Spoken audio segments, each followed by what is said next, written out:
नमस्कार मित्रों, स्वागत है आप सभी का कौटिल्य बलरामपुर के ऑनलाइन क्लासेस में। आज मैं आप लोगों को कांग्रेस के बारे में संक्षिप्त परिचय दूंगा, जिससे कि आपके एग्जाम में आने वाले जो प्रश्न होंगे सुगमता से आप लोग कर सकेंगे। तो आइए देखते हैं कांग्रेस के बारे में संक्षिप्त से।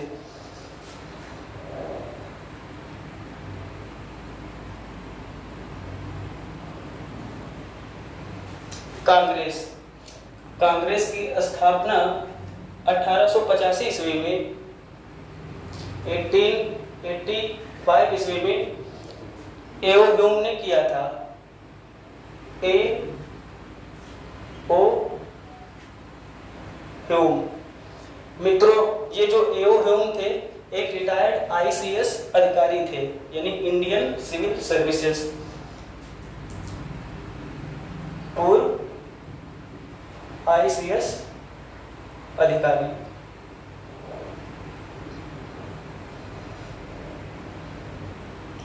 मित्रों, जो कांग्रेस की स्थापना हुई थी वो शुरू में इसका जो पर्पस था स्थापना का इतना विराट नहीं था कि कांग्रेस आगे जाकर इतने बड़े संगठन के रूप में उभरेगी और देश हित में इतना बड़ा काम करेगी।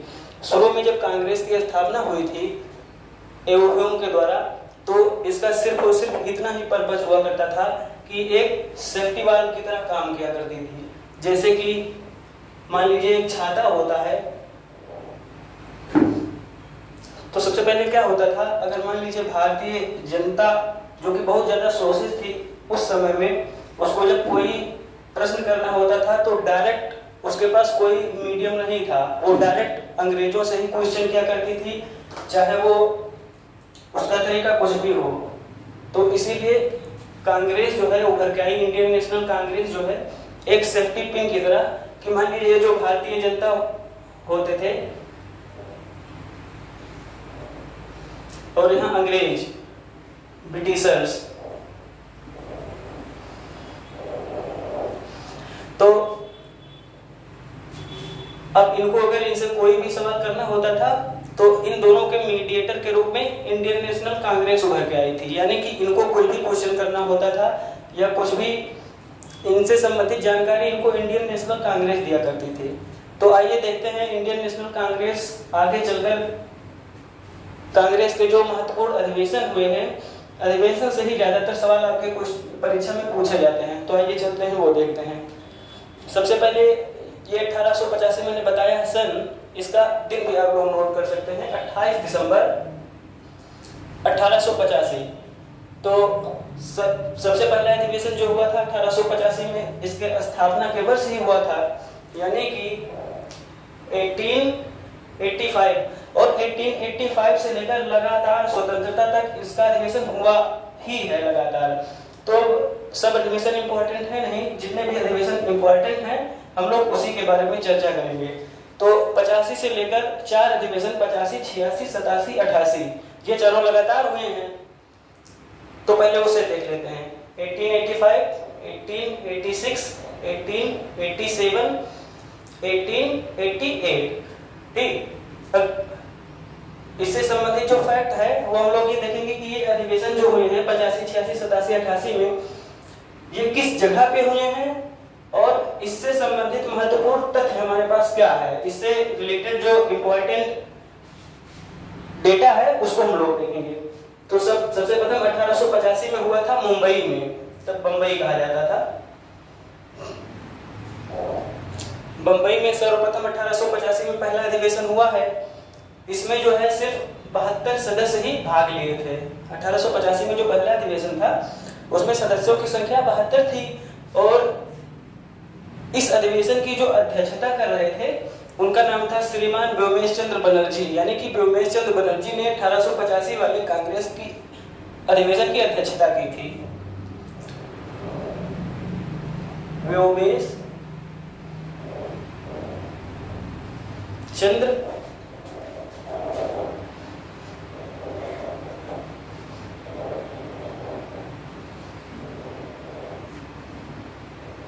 बनर्जी। हम लोगों ने देखा कि जो कांग्रेस का पहला अधिवेशन हुआ था 1885 में, इसके स्थापना के समय वो बंबई में हुआ था, उसमें 72 सदस्य भाग लिए थे और उसकी अध्यक्षता व्योमेश चंद्र बनर्जी जी ने की थी। दूसरा अधिवेशन जो था 1886 वाला, उसमें 1886 वाले अधिवेशन की अध्यक्षता श्री दादा भाई नौरोजी। 1886 में अधिवेशन जो हुआ था सबसे पहले, जानिए दूसरा अधिवेशन कलकत्ता में हुआ था। इसी के साथ एक इंपॉर्टेंट जानकारी आप लोगों को और देना चाहूंगा, कांग्रेस का ज्यादातर अधिवेशन जो हुआ है कलकत्ता में ही हुआ है। जैसे एक तो सीरियल से आप देख सकते हैं कि दूसरा अधिवेशन, 12वां अधिवेशन, 22वां अधिवेशन, ये सब जो हुए हैं कलकत्ता में ही हुए हैं। इसके अलावा कई सारे अधिवेशन हुए हैं कलकत्ता में, लेकिन 2, 12, 22 ये सब कलकत्ता में ही हुए हैं। तो 1886 वाला जो कलकत्ता वाला अधिवेशन था, इसकी अध्यक्षता जो है श्री दादा भाई नौरोजी जी ने की थी। अध्यक्ष कौन थे? दादा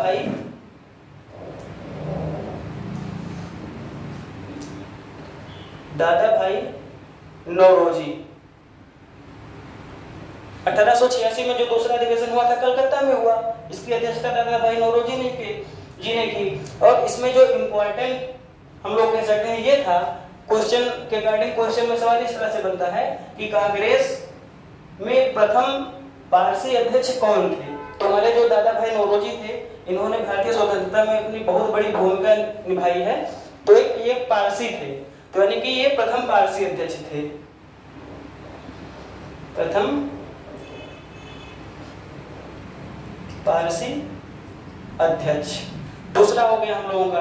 अब देखिए तीसरा अधिवेशन यानी 1887 वाला, तो कांग्रेस का जो तीसरा अधिवेशन था 1887 में मद्रास में हुआ था, मद्रास में हुआ था। इसकी अध्यक्षता बदरुद्दीन तैयब जी, बदरुद्दीन तैयब जी ने की थी। जो तीसरा अधिवेशन कांग्रेस का था 1887 में, उसकी अध्यक्षता बदरुद्दीन तैयब जी ने की थी। और इसके विषय में महत्वपूर्ण जानकारी ये है कि पूछ लेता है एग्जाम में कि कांग्रेस के प्रथम मुस्लिम अध्यक्ष कौन थे, तो उसमें हम लोग यही टिक करेंगे बदरुद्दीन तैयब जी, यानी कि इनके बारे में कह सकते हैं कि कांग्रेस के प्रथम मुस्लिम अध्यक्ष थे, प्रथम मुस्लिम अध्यक्ष। अब आइए 1888 जो चौथा अधिवेशन था, तो 1888 में कांग्रेस का जो चौथा अधिवेशन था उसको एक ब्रिटिशर ही थे, अंग्रेज थे, नाम था जॉर्ज यूले या जॉर्ज जूल, कई जगह पे लिखा रहता है। तो 1888 वाला हुआ था इलाहाबाद में, यानी कि अधिवेशन हुआ था इलाहाबाद, चौथा अधिवेशन इलाहाबाद में हुआ था। इसकी अध्यक्षता जॉर्ज यूले ने 1888 कांग्रेस के चौथे अधिवेशन की अध्यक्षता की थी। और जॉर्ज यूले में ये पूछ लेता है कि कांग्रेस के अधिवेशन मतलब कांग्रेस के प्रथम अंग्रेज अध्यक्ष या ब्रिटिशर अध्यक्ष कौन थे, तो उसमें हम लोग लगाएंगे जॉर्ज यूले। तो इसमें हम लोग लिख सकते हैं कि प्रथम अंग्रेज या अंग्रेजी अध्यक्ष, प्रथम अंग्रेजी अध्यक्ष। तो हम लोगों का जैसा कि मैंने कहा कि कांग्रेस का अधिवेशन तो लगातार होता रहा है, लेकिन इसमें कुछ ही अधिवेशन इंपॉर्टेंट है जो हम लोग देखने आए हैं। तो शुरू के 4 अधिवेशन यानी पहला, दूसरा, तीसरा, चौथा, जो कि लगातार हुआ था, तो ये चारों अधिवेशन हम लोग देखेंगे। अब आइए चलिए देखते हैं कुछ महत्वपूर्ण अधिवेशन जो आगे चल के कांग्रेस में हुआ, हम लोगों के लिए बहुत इंपॉर्टेंट है। तो आइए सबसे पहले 1888 के बाद में हम दो लोग देखेंगे 1896 और 1911। 1896 और 1911। एक बात और, आप लोगों ने जो अभी ऊपर का चारों अधिवेशन देखा है, इसके लिए की पॉइंट एक बना सकते हैं। इसका जो ये अधिवेशन 4 जगह पे हुआ है, बंबई, कलकत्ता, मद्रास, इलाहाबाद, इसको आप इसका पहला अक्षर लिख के एक कोड बना सकते हैं, बकमई। ये इसे ब्रैकेट में कर दीजिएगा ताकि थोड़ा सा पता रहे। बकमई यानी कि पहला बंबई, दूसरा कलकत्ता, तीसरा मद्रास, चौथा इलाहाबाद। अब आइए इसके आगे चलते हैं 1896 और 1911 का। तो 1896 और 1911 में एक चीज ये कॉमन है कि ये दोनों अधिवेशन कलकत्ता में ही हुए थे। जैसा कि अभी पहले ही मैंने आप लोगों को बताया कि कांग्रेस के बहुत सारे अधिवेशन, ज्यादातर अधिवेशन कलकत्ता में ही हुए हैं। कारण ये है कि उस समय कलकत्ता यानी कि अंग्रेजों का जो एक हेड ऑफिस कह सकते हैं या मेन जो जोन था वो बंगाल साइड में था, तो बंगाल में ही ज्यादातर जो करते थे उसकी प्रतियां बंगाल में ही देखने को मिलती है। तो ज्यादातर अधिवेशन कलकत्ता में ही उस समय हुआ करता था। 1996, 1911 ये दोनों कलकत्ता।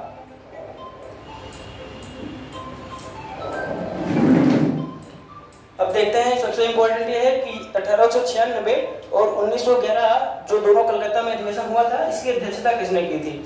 तो 1896 वाला जो कलकत्ता अधिवेशन हुआ था, इसकी अध्यक्षता की थी रहीमतुल्लाह सयानी। रहीमतुल्लाह सयानी। और जो 1911 में कलकत्ता अधिवेशन हुआ था, इसकी अध्यक्षता किए थे विशन नारायण धर। कौन? विशन नारायण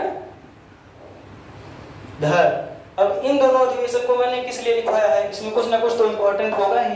तो इन दोनों में मित्रों ये इम्पोर्टेंट है कि 1896 में सबसे पहले भारत का जो वर्तमान राष्ट्रीय गीत है वंदे मातरम, ये गाया गया था। यानी कि वंदे मातरम गाया गया।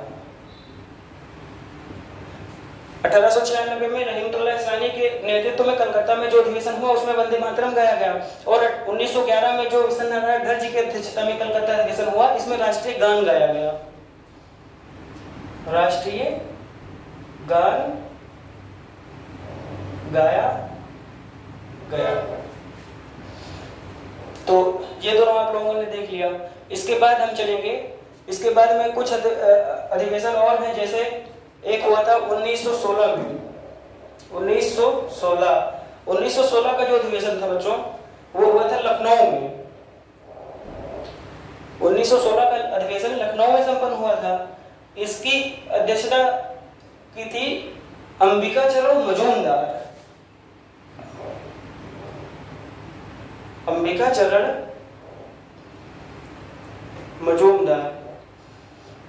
जो 1916 का लखनऊ अधिवेशन था, इसको किताबों में आप लखनऊ पैक्ट के रूप में देख सकते हैं, लिखा रहता है। इसको लखनऊ पैक्ट कहते हैं, लखनऊ पैक्ट। मित्रों 1916 के लखनऊ अधिवेशन में, जिसकी अध्यक्षता अंबिका चरण मजूमदार जी ने की थी, इसमें कांग्रेस का बंटवारा जो कि 1907 में हुआ था, इसीलिए अभी हमने 1907 का अधिवेशन नहीं लिखवाया है, क्योंकि 1916 और 1907 हम लोग जब साथ में करेंगे तो थोड़ा सा क्लियर हो जाएगा। अब आइए, तो सबसे पहले जब 1907 में हुआ था अधिवेशन, 1907, इसको यहाँ पे नोट कर लीजिए आप लोग। 1907 का अधिवेशन कांग्रेस का बहुत ही इंपॉर्टेंट है। 1907 का जो अधिवेशन हुआ था वो संपन्न हुआ था सूरत में। सूरत, इसको सूरत अधिवेशन भी कहते हैं। बहुत ही इंपॉर्टेंट अधिवेशन है 1907 का सूरत अधिवेशन। 1907 के सूरत अधिवेशन की जो अध्यक्षता है रास बिहारी घोष जी ने की थी। 1907 सूरत अधिवेशन, इसकी अध्यक्षता रास बिहारी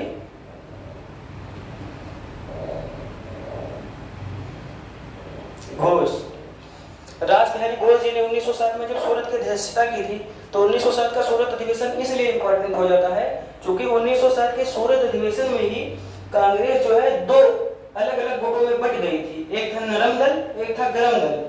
मतलब आजादी के लिए कांग्रेस में एक समुदाय विशेष या संगठन विशेष जो कि युवाओं का हुआ कर रहा था, वो ये चाहता था कि आजादी हम लोग छीन के लेंगे। अगर अंग्रेज आजादी नहीं देते हैं तो हम लोग अपने दम से धरना करके, प्रदर्शन करके, उसके बाद में उनसे इस तरह से आजादी लेंगे। और एक था नरम दल जैसे गांधी जी उस विचारधारा के थे। उसमें कुछ लोग हैं जैसे महात्मा गांधी जी थे, दिनसा वाचा जी थे, उसके बाद में गोपाल कृष्ण गोखले जी थे। तो ये लोग ये मानते थे कि हम लोग सविनय अवज्ञा करेंगे। सविनय अवज्ञा टाइप का मतलब जो होता था कि सत्याग्रह, सत्य के लिए आग्रह करेंगे और उससे हम लोग अंग्रेजों से अपने देश को आजाद कराएंगे। तो इसी में जो गरम दल नवयुवकों की एक गुट थी और गरम दल जो कि गांधी वाली विचारधारा से प्रेरित लोगों का गुट था, तो इन दोनों लोगों में मतभेद हो जाता है, आपसी टकराव हो जाता है, जिससे कि कांग्रेस 1907 के सूरत अधिवेशन में गरम दल और नरम दल में टूट जाती है। यानी कि इसका जो महत्वपूर्ण फैक्ट है वो हम लोग ये लिखेंगे कि कांग्रेस, नरम दल और गरम दल में विभाजित हुई। ठीक है मित्रों, तो 1907 का इसीलिए अधिवेशन हमने बाद में किया है और बहुत ही बढ़िया से किया है, क्योंकि ये अधिवेशन सबसे ही इम्पोर्टेंट और यूनिक है। इसमें सूरत में रासबिहारी घोष की अध्यक्षता में अधिवेशन हुआ था। इसमें कांग्रेस नरम दल और गरम दल में विभाजित हो गई थी। तो 1907 में जो विभाजित हुए थे ये लोग, यही 1916 में लखनऊ में अंबिकाचरण मजूमदार जी की अध्यक्षता में आकर एक हो गए, यानी कि दोनों लोग गरम दल और नरम दल एक हो गए। तो इसमें हम लोग लिखेंगे नरम दल प्लस गरम दल।